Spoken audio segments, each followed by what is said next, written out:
Saudari-saudara umat Allah yang terkasih dalam Yesus Kristus, berjumpa kembali bersama saya Pastor Lawrence Dihe dalam acara renungan yang berjudul Kenapa Ada Agama Protestan.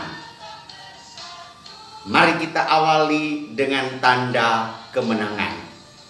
Dalam nama Bapa dan Putra dan Roh Kudus. Amin.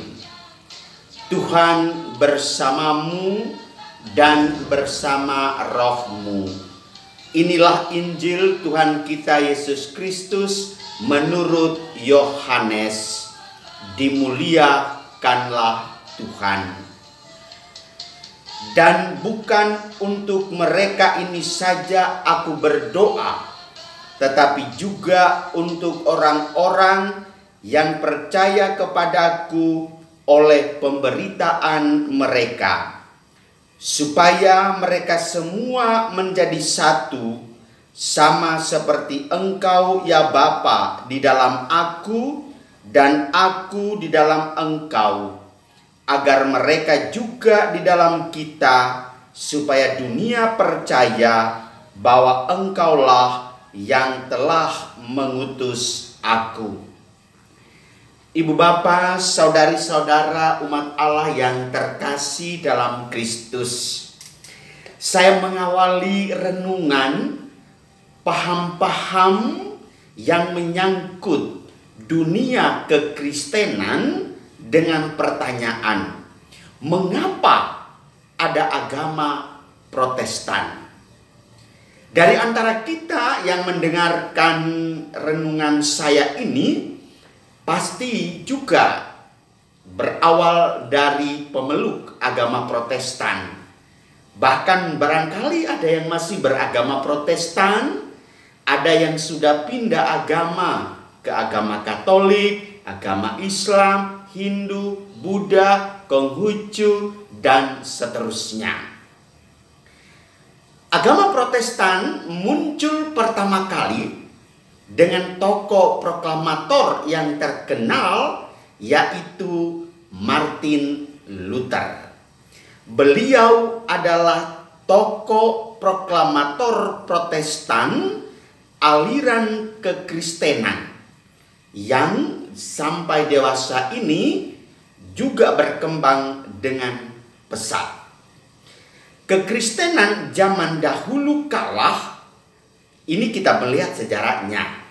Sepeninggalan Isa Al-Masih yang terangkat ke sorga, yang kemudian dilanjutkan oleh 12 rasul yang berbasis di Antioquia, sesungguhnya hanya satu, just one, only one, yaitu Katolik.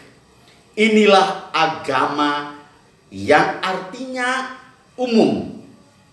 Maka saat itu belum ada aliran lain seperti sekarang ini. Apalagi di Indonesia denominasi kekristenan 3.000 lebih. Pertanyaannya adalah, mengapa ada agama Protestan? Kristen Protestan adalah sebuah mahakarya yang diajarkan oleh seorang manusia Jerman yang bernama Martin Luther. Siapa itu dia? Beliau lahir pada tanggal 10 November 1483 dan wafat pada tanggal 18 Februari 1546. Beliau menempuh pendidikan awal yaitu di Fakultas Hukum di salah satu perguruan tinggi di Jerman, yang dalam perjalanan mengalami lika-liku, suka dan duka. Suatu ketika dia pulang liburan menuju ke Jerman, pasti dia naik kapal perahu atau kapal motor. Dan badainya luar biasa hebat. Dan dalam keadaan seperti itu, dia berdoa kepada Tuhan. Dia meminta Santa Ana. Kita tahu semua, Ana itu mamanya Bunda Maria.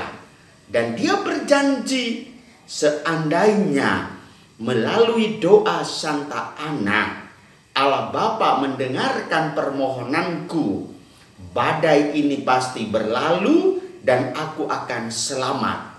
Seandainya sekali lagi kalau demikian terjadi, maka saya akan masuk menjadi anggota biarawan. Jadi pastor dia. Itu Martin Luther itu seorang pastor. Dan dalam perjalanan dia tetap mengingat janjinya itu.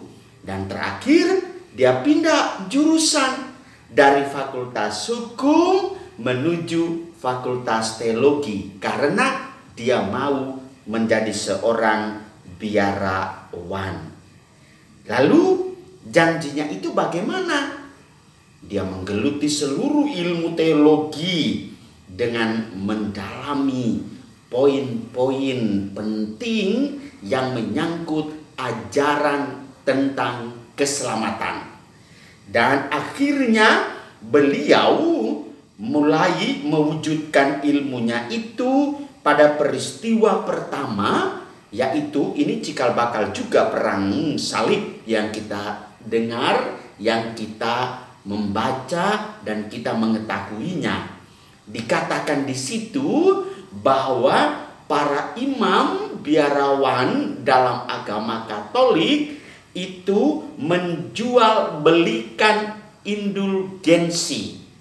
Kita tahu semua indulgensi itu apa? Penghapusan hutang-hutang dosa selama masih di dunia ini. Maka kalau utang dosamu itu dihapus, maka Anda harus membayar. Inilah yang membuat Martin Luther tergerak. Dia mulai menyadari, wah, ada transaksi jual beli. Beliau melakukan protes dan menciptakan aliran baru yang bernama Kristen alias Protestan. Inilah cikal bakal agama Protestan. Martin Luther memprotes. Dia mengatakan bahwa yang berkuasa untuk menyelamatkan manusia itu adalah Allah Bapa. Dan itu dengan percuma-cuma, tanpa ada timbal balik, bayar membayar. Itu paham dasarnya. Maka sekali lagi dia mulai membangun. Ini mohon maaf rekan-rekan sekalian yang beragama Protestan atau agama apapun. Beliau membangun suatu klaim, menghakimi dan menuding bahwa Katolik adalah sesat. Selain itu, Martin Luther juga mengkritik ajaran gereja barat mengenai asas menghapuskan dosa, yaitu kuasa paus, serta menuntut agar biara dibubarkan. Tidak usah ada pastor, tidak ada suster, tidak usah ada bruder. Karena asal latar belakang tadi. Dan akhirnya terjadi apa? Lahirlah para pendeta.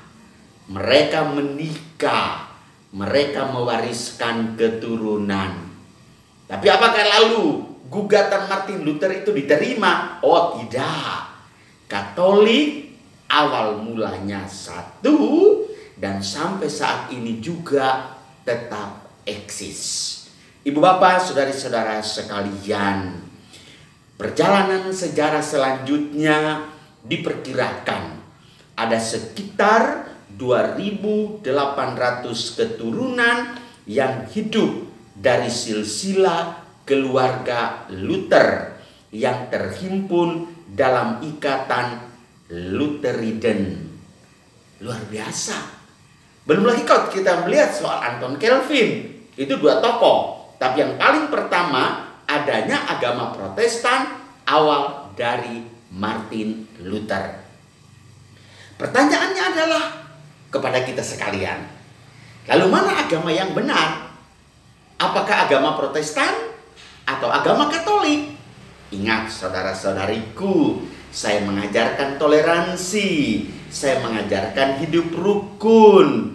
Semua agama menganut ajaran-ajaran kebenaran. Tidak ada satu agama pun yang menganut ajaran-ajaran penuh penyesatan. Maka silakan saja Anda menjadi agama Protestan, agama Katolik, lalu lebih luas daripada itu, agama Islam, Hindu, Buddha, Konghucu, ya terserah. Tergantung pilihan pribadimu masing-masing. Dan sambil merenungkan dan silakan mengambil kesimpulan sendiri. Dan untuk perjalanan selanjutnya kita tunggu edisi yang kedua. Masih menyangkut mengapa ada agama Protestan. Dengan titik fokus permenungan kita, mengapa pastor dan suster serta bruder tidak menikah, sedangkan para pendeta menikah. Ikutilah YouTube saya selanjutnya di edisi kedua. Tuhan memberkati kita semua.